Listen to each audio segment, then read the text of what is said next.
The movie begins in Torgus Valley, California, in the year 1933, where Mr. Bolton, president of the Growers Association, calls the attention of a crowd of fruit pickers to announce the cut of their wages from $3 to $1. The group complainingly asks for the sudden changes and desires to leave the field to search for other work.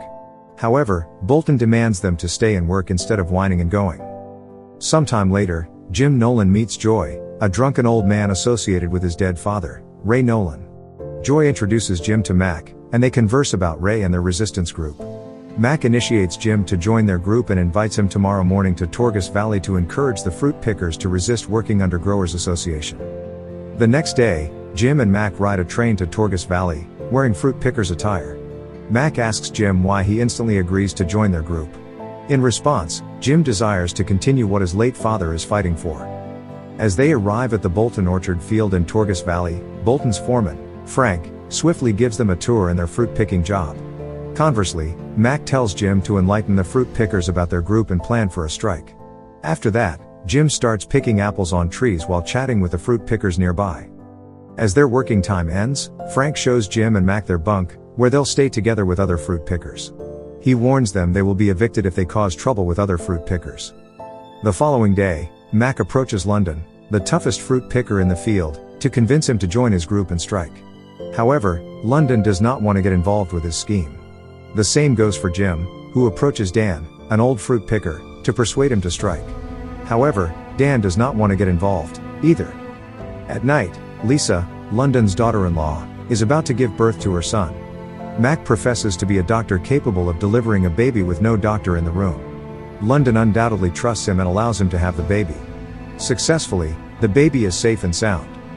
Due to the successful operation, Mac uses it to pressure London again about the strike. London attempts to consider his scheme, yet, other fruit pickers stop him as they grow frightened of what will happen if they participate. Later that day, the usual fruit picking work begins. Dan, about to climb the ladder, falls from a rotten step and breaks his back. Initially, the fruit pickers rush to check up on him and argue with Frank for providing a rotten ladder. They all beat Frank but are swiftly halted by Jim. With Dan's accident, turmoil against the Growers Association occurs to the fruit pickers. Mac convinces them to strike, yet they ask him for his aim. In a distressing response, Mac tells them about Jim's father's death for resisting the rotten system. As the fruit pickers grow persuaded by Jim's father's sympathetic story, they start wanting to strike. The fruit pickers decide to put London in charge. London accepts the role immediately. Afterward, London asks Mac where they'll stay once they leave the field. Mac devises a plan to find a place for all of them to stay. The following day, Jim and Mac head to Al's diner to meet Alfred. They ask him about his father's farm and persuade him to bring them to him. Later on, they arrive at Al's house. Al, Alfred's father, tours them to his farm and orchard. Mac persuades him to take hundreds of fruit pickers on his land to camp once they begin their strike tomorrow morning. In addition, the fruit pickers will pick his apple fruits for free so he can sell them to the market. Al accepts the deal. The next day, the fruit pickers leave the field to head to Al's farm. On their way, they encounter scabs on the train to replace them from their former job. London, now a leader of the fruit pickers, convinces the scabs to join their strike. Joy, on the train with the scabs, goes down to agree with London's firm persuasion. With all the attention from scabs and fruit pickers on Joy, Joy mocks the cops watching them and those businessmen mistreating them. As he keeps criticizing the higher authorities and businessmen, an assailant shoots him 2 times, eventually making him fall dead. Mac shares his speech about Joy in front of the fruit pickers to commemorate Joy's bravery with the cost of his death. With Joy's death, the fruit pickers remain firm in their decision to strike and not back out. On their first day of the strike, they start building tents on Al's farm. Edie, a member of the resistance group, brings supplies to the fruit pickers. Dr. Burton, hired by Mac, is in charge of health and sanitation on the farm. All is going well on their first day. They picket against the $1 wage daily and gather more scabs to join their strike.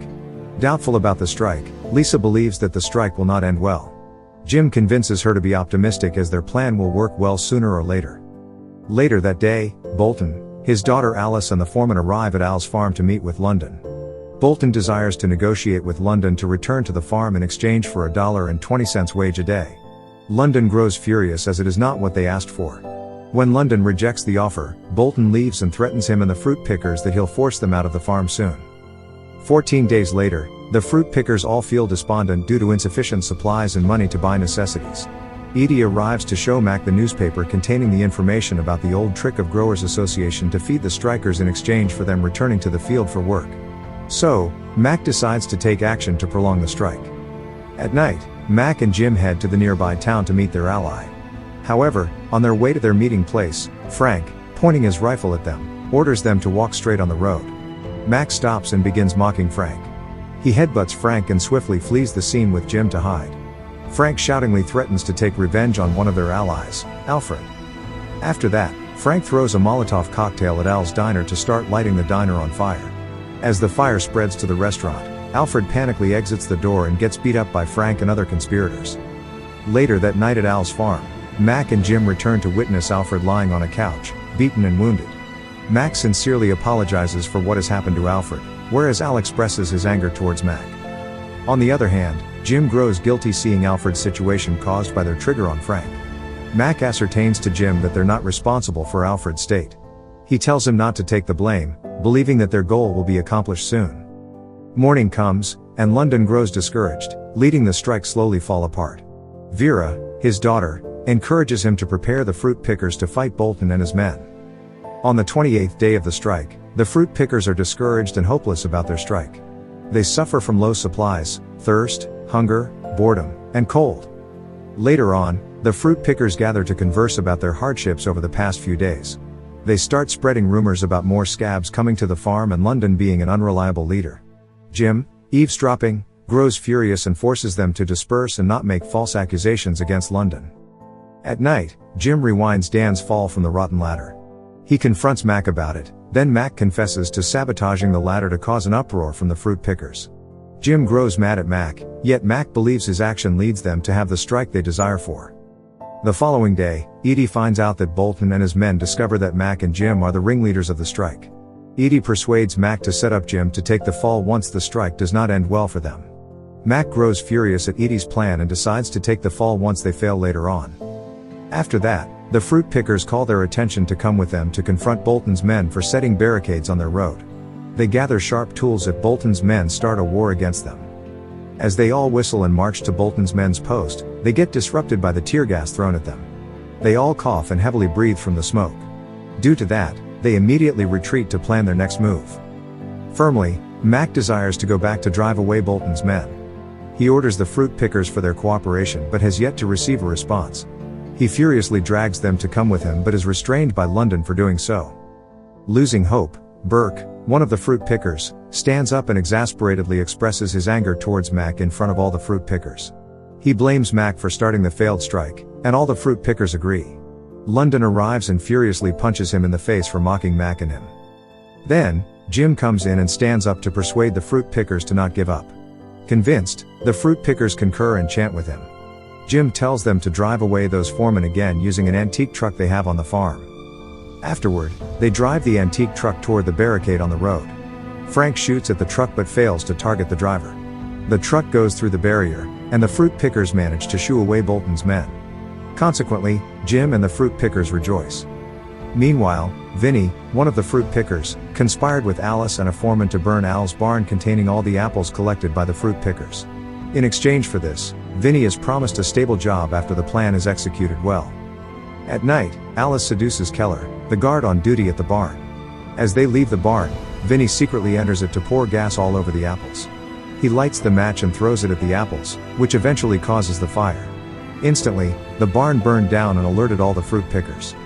In a panic, all the fruit pickers rush to the barn. In contrast, London furiously confronts Keller, who's supposedly guarding the barn. London shouts angrily and orders Keller to search for the assailant who caused the fire. On the other hand, Al expresses deep distress watching his barn light on fire. He leaves the fruit pickers without uttering any words to them. In wrath, Vera devises a plan to take revenge against Bolton and his men as she assumes they're the ones who schemed the fire. Consequently, Vera arrives at Bolton's house and swiftly pours gasoline on the whole place. She throws a Molotov cocktail at the house and sets it on fire. Bolton's family weepingly rushes outside the house to save themselves. The following day, Al tells Mac that he reported the incident to the cops and orders the fruit pickers to leave his farm the next thing in the morning. If they fail to leave, they'll be arrested by the cops for trespassing on his private property. At night, the fruit pickers vote if they'll stay and fight the cops coming tomorrow or just leave the farm and scatter. They argue all night without having time to vote their final decision. Meanwhile, a young boy breathes heavily as he rushes to meet Jim in his tent. He informs him about Dr. Burton being wounded and lying in the orchard. He tells him that he must go to the orchard immediately. Swiftly, Jim notifies Mac about it. Mac, knowing it's a trap, goes to the orchard alone. He orders Jim to meet Edie due to some business they need to discuss. As Jim rushes to meet Edie, Edie is unaware of the business they need to tackle. In confusion, Jim assumes Mac deceives him to save him from the trap. In a panic, Jim rushes to the orchard to search for Mac. As he arrives, Dr. Burton is nowhere to be found, and he sees only Mac's blood. As the fruit pickers argue, Jim weepingly comes while carrying Mac's dead body. The fruit pickers go speechless as they see Mac dead. Later on, they all gather to commemorate Mac's death. They hear Jim's eulogy and persuasive speech about fighting the Growers Association again. They all come to terms to continue picketing and fighting for what's right. The movie ends when morning comes, and the fruit pickers pickets their way out of the farm and continue to strike in response to the Growers Association's grievance. Thank you for watching. Subscribe for more videos like this to help the channel out. Have a nice day.